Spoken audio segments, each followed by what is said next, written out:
Hey Donald, and I guess Jean Paul. Okay, so I'm going to break this video up into two parts. One is going to be the exercises, but first I'm going to go over the, which are pretty self-explanatory on the sheets, but I'm going to go over them with you anyway just to make sure that you see what I'm doing versus kind of what the sheets show. The second part I'm going to do is right now, which is I'm going to show you how to move kind of the carpal tunnel, or the fascia above the carpal tunnel, to try to give us some more room in there. Okay, so the carpal tunnel is as you can see, we have a little bit of a crease here, and we've got the crease kind of where the palm reaches. We got a spot about 1 inch by 1 inch wide. Okay, what we're trying to do is move this little retinaculum that kind of holds those tendons down. We're trying to get that to move. Okay, so you don't want to slide over it. That's not going to move it. But you also don't want to press directly down in with your thumb, because that's just going to press on everything underneath. It's going to irritate things.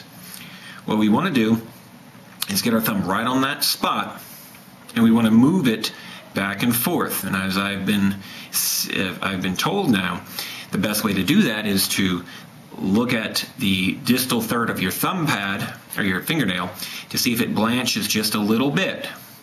Okay, you see how mine only gets about 1/3 of it? That's usually enough pressure so that we're actually moving. Now what you want to do is make sure you engage the end barrier and actually engage both barriers each way.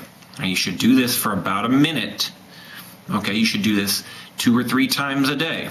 And as you can see, the tissue is moving, but my fingers aren't going numb, and I'm just moving that tissue. You're going to find that this will get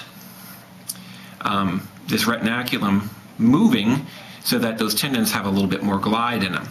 I know this seems fairly simple, and it is, but it's very effective in trying to get this retinaculum to start moving, especially if there's any like scar tissue or any collagen building up kind of in that carpal tunnel. And like I said, you just do it for a minute.